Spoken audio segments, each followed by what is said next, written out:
प्रेम से बोलिए चौथ माता की जय, शंकर भगवान की जय, मैया पार्वती गणपति ललन माँ की जय। जय चौथ माता। गुरु भाई बहना, एक साहूकार थे। एक साहूकार थे और उनका 7 बेटा थे और एक ही कन्या थी। कार्तिक मास कृष्ण पक्ष चतुर्थी के दिन 7 बहुएं उपास थी और जो साहूकार का बेटी थी उसका विवाह हुआ था और उसका पहला करवा चौथ व्रत था। तो उन्होंने अपने माता पिता से बोली, हे माता जी, हम भी करवा चौथ व्रत करेंगे और हम भी पूरा दिन उपवास रहेंगे और अपने पति के दीर्घायु के लिए ये व्रत रखेंगे। उसकी भाभी बोली, हाँ करो, व्रत करना चाहिए। गुरु भाई बहना, 7 भाभी और उसका वो जो एक कन्या थी वो व्रत 8 मिलके व्रत रखी। 7 भाई अपने बहन के साथ भोजन करता था।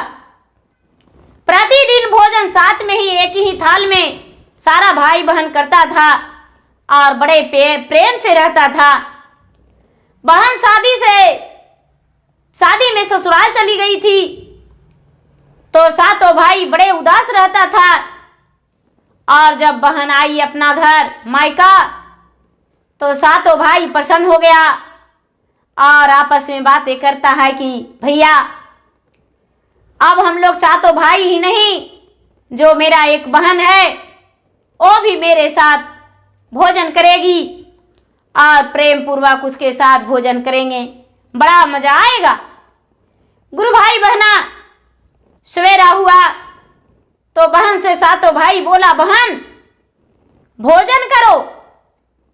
बहन कहती है, भैया आज के दिन हम भोजन नहीं करेंगे, आज करवा चौथ व्रत है, आज पूरा दिन हम निराजल उपवास रहेंगे। आज जो भी सुहागने व्रत करती है अपने पति की दीर्घायु के लिए करती है और पूरा दिन निराहार उपवास रह के व्रत करती है। गुरु भाई बहना, भाई ने सोचा कि अरे दिन भर बहन मेरा भूखा रहेगी, एक अन्न और एक बूंद पानी नहीं पिएगी, मेरा एक ही तो बहन है, कैसे रह सकती है? नहीं। लेकिन गुरु भाई बहना, बहन के साथ भाई ने बहुत जिद किया लेकिन भाई ने भोजन नहीं किया और जब शाम हुआ तो थोड़ी ही रात्रि गया, अंधेला होते ही 7 भाई आपस में बात करके और बोलता है कि भैया बहन को भोजन करा देंगे। क्यों नहीं बहन भोजन करेगी? हम लोग साथ में बैठ के भोजन करेंगे। भाई बोला, कैसे? बोला, भैया घर के पीछे एक सीढ़ी लगा लेंगे और सीढ़ी पर चढ़ जाएंगे और दीपक जला के चलनी में करके और दिखा देंगे आंगन में, बहन के बोलेंगे चांद निकल आया, पूजा कर लो और अपना व्रत खोल दो। गुरु भाई बहना, कुछ भाई सीढ़ी पर चढ़ा, कुछ भाई, कोई भाई दीपक जलाया, कोई भाई चलनी पकड़ा और कोई भाई बहन को बोला, बहन चांद निकल आया, पूजा करो। गुरु भाई बहना, बहन जो देखी आंगन में चांद तो बड़े प्रसन्न होकर अपने भाभी से कहती है कि भाभी चांद निकल आया, हम पूजा करेंगे, देखो कितना अच्छा चांद निकला है, हम पूजा कर लेंगे। मैंने तो करवा ले आया हूं, मैंने तो कलश सजा लिया हूं और मैं भगवान शंकर जी का और पार्वती का प्रतिमा बना लिया हूं, उनके आसन दे दिया हूं और दीपक भी जला दिया हूं। देखो मैं तो मिठाई का भोग भी लगा दिया हूं, मैंने पेड़ा रख दिया हूं और बतासे, मिश्री, मिठाइयाँ, अनेक प्रकार का ऋतुए फल रख दिया हूं। भाभी देखो फूल अक्षत पुष्प सब कुछ मले माला सब पहना दिए हैं हम, मैंने तो दुल्हन की तरह सज गई हूं।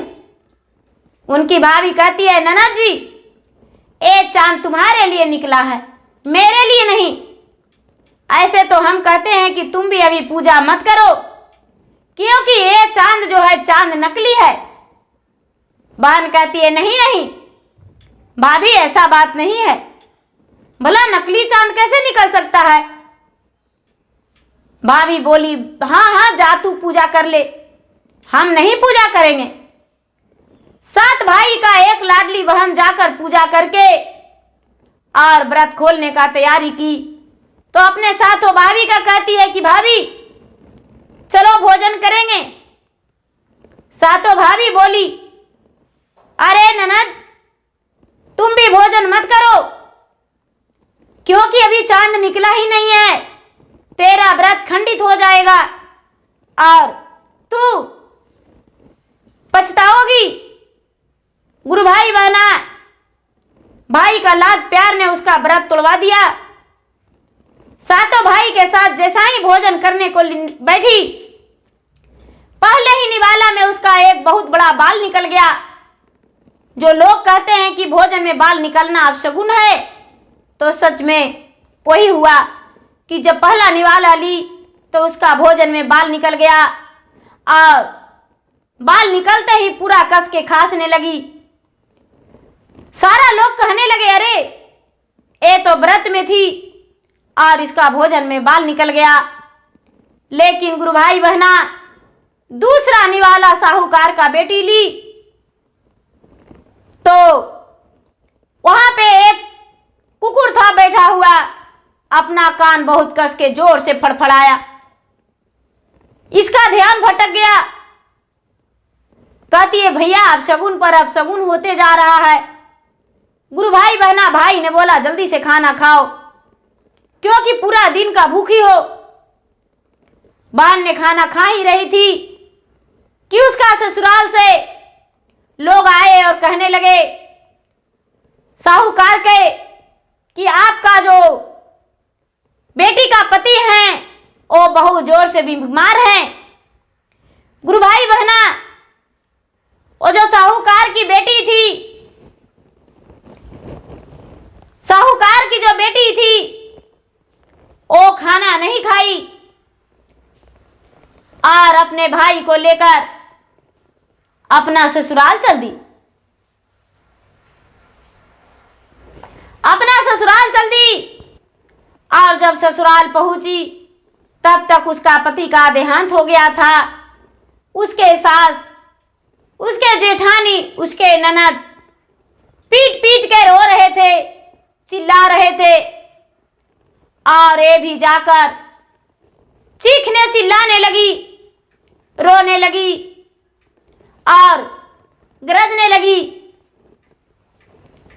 उसके जो सास थे, सास ने क्या किए कि उसके पति के पास ले जाकर बिठा दिए और अचानक इसका याद आया कि मैंने व्रत खंडित कर दिया हूं और जोर से कहती है कि हे भगवान भोलेनाथ, हे मैया पार्वती, हे गणपति देवता, मुझे क्षमा कर दो। मैंने व्रत खंडनी हूं, मैंने व्रत को खंडित किया हूं, इसी कारण मेरा पति का ये दशा हुआ है। हे गणपति मुझे क्षमा कर दो। हे गणपति देवता, अब की बार जब व्रत आएगा तो हम बड़े प्रेम से व्रत करेंगे। लेकिन गुरु भाई बहना जब वो साहूकार का बेटी अपना मायके से चली थी तो उसका मां ने सिखाई थी कि बेटी जाना तो रास्ते में कोई भी मिले बड़ा बुजुर्ग तो उसे पांव छूते जाना। तो जब कन्या आई थी साहूकार का तो रास्ता में जो भी उसे मिले थे अपने से बड़े, सबको पांव छूते आई थी और सारा लोग उसे सुहागन रहने का आशीर्वाद देते आए थे। घर भी पहुंची तो उसका द्वार पे ननद मिली और ननद ने सुहागन रहने का आशीर्वाद दिया। लेकिन अंदर में उसका पति जो थे, पति मृत पड़े थे। जब चीखने चिल्लाने रोने लगी, पूरा जोर जोर से सारा लोग कहने लगे, अरे रोना पीटना तो इसका काम है, हम लोग जल्दी से यहां से ले चलो। गुरु भाई बहना जब ले जाने की बात की तो ये जो साहूकार का बेटी थी भगवान से विनती करके कहती है, भोलेनाथ से और गणपति से कहती है कि हे माता मुझे क्षमा कर दो और मेरा सुहाग लौटा दे। गुरु भाई बहना पार्वती माँ तो माँ होती है, दयालु होते हैं। पार्वती शंकर जी से कहते हैं कि हे शंकर भगवान, वहां प्रकट हो गए और कहने लगे, हे शंकर भगवान ये तो बहुत कम उम्र के है, ये तो लगता है इसका विवाह ही हुआ है और इतना बड़ा दुख कैसे झेल पाएगी। हे महाराज, इसका दुख का निवारण करके इसका सुहाग लौटा दीजिए। हे प्रभु, इतनी बड़ी भारी ये दुख नहीं सहन कर पाएगी ये, इसका तो इसमें कोई दोष नहीं था, इसके भाई ने इसका भूल किया तभी इतना बड़ा दंड इसे मिला। शंकर भगवान कहते हैं कि हे प्रिय, मैं आपका बात मानने को लिए तैयार हूं, लेकिन आज तो गणपति का दिन है, आज कार्तिक मास कृष्ण पक्ष चतुर्थी के दिन है, आज तो गणपति का दिन है, आज जो भी करेगा वो गणपति ही करेगा, तो हम कैसे जीवित कर सकते हैं, ये तो गणपति का काम है और वही इसे जीवित कर सकता है। तभी पार्वती आवाहन किए अपने गणपति को और कहते हैं, वहां गणपति उपस्थित हो गए और कहने लगे, माता आप मुझे पुकारे? बोले, हाँ पुत्री, मैंने इसलिए पुकारा हूं कि ये बहुत कम उम्र में विधवा हो गई है और ये सहन नहीं कर पाएगी, यदि ऐसा हो जाएगा तो अनर्थ हो जाएगा। ये जो पार्वती थे, पार्वती के बात सुनकर गणपति कहते हैं कि हे माता, ये व्रत खंडनी है, व्रत को खंड कर दिया है, कैसे क्षमा करूं? पार्वती बोले, हे पुत्र, इसका भाई ने दोषी था और ये सब गलत फहमियां था, प्यार भाई बहन का था, इसलिए ऐसा किया, बालक समझ के क्षमा कर दो और इसका सुहाग लौटा दो। गणपति ने बोले कि हे माता, मैं इसका अपराध को क्षमा करके और इसे सौभाग्यवती रहने का, अखंड सौभाग्यवती रहने का आशीर्वाद दे रहा हूं, ये अखंड सौभाग्यवती रहेगी।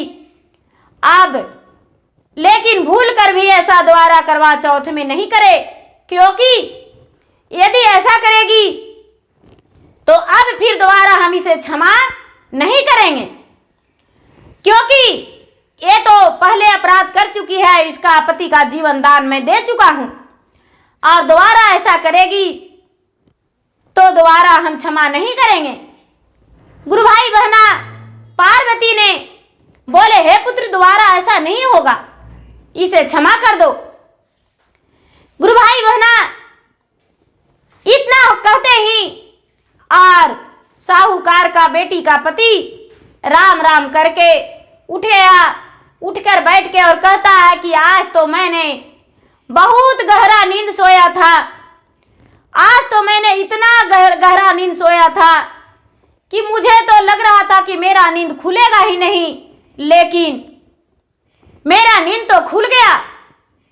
गुरु भाई बहना उसका पत्नी और सारे लोग कहने लगे कि आपका तो ऐसा हाल हो गया था, ये चौथ माता का कृपा है, ये चौथ माता की कृपा से आपका जीवन दान मिला है, आप जीवित हो उठ बैठे हैं और कहते हैं कि मेरा नींद गहरा था, ये गहरा नींद आपको दुश्मन सोएगा, आप नहीं सोएंगे ऐसा नींद।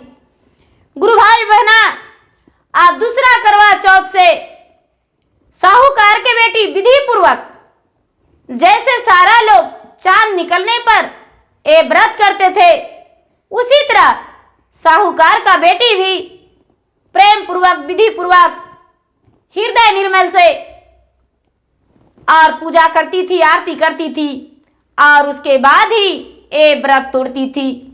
गुरु भाई बहना, जब उसका पति जीवित हो गए तो उनका घर में मंगल ही मंगल छा गया, घर में खुशियां ही खुशियां छा गया। और सारा लोग इसको नाम जो है जापने लगे कि साहूकार का बेटी एक धर्मात्मा थी, ये तो बहुत पतिव्रता सती थी और अपना पति का जीवित कर लिया। गुरु भाई बहना, सारा लोग करवा चौथ व्रत करने लगे और भगवान से प्रार्थना करने लगे कि हे भगवान, मेरे पति का दीर्घायु हो, मेरे पति खुश रहे और स्वस्थ रहे। भगवान भोलेनाथ, माता पार्वती और गणपति सब तीनों मिलकर अखंड सौभाग्यवती रहने का आशीर्वाद दिए और ये जो साहूकार का बेटी थी सबको प्रणाम की और करवा चौथ व्रत करने का सबको विधि बताए। तो गुरु भाई बहना, मैं भगवान से यही प्रार्थना करती हूँ कि हे भगवान, ऐसा ज्ञान किसी को मत दीजिए जो साहूकार के बेटी गलत की थी भाई के बहकावे पर, लेकिन ऐसा ज्ञान सबको दीजिए कि भगवान सबको सुहाग लौटा दे और सुहाग को अमर रखे। जय चौथ माता।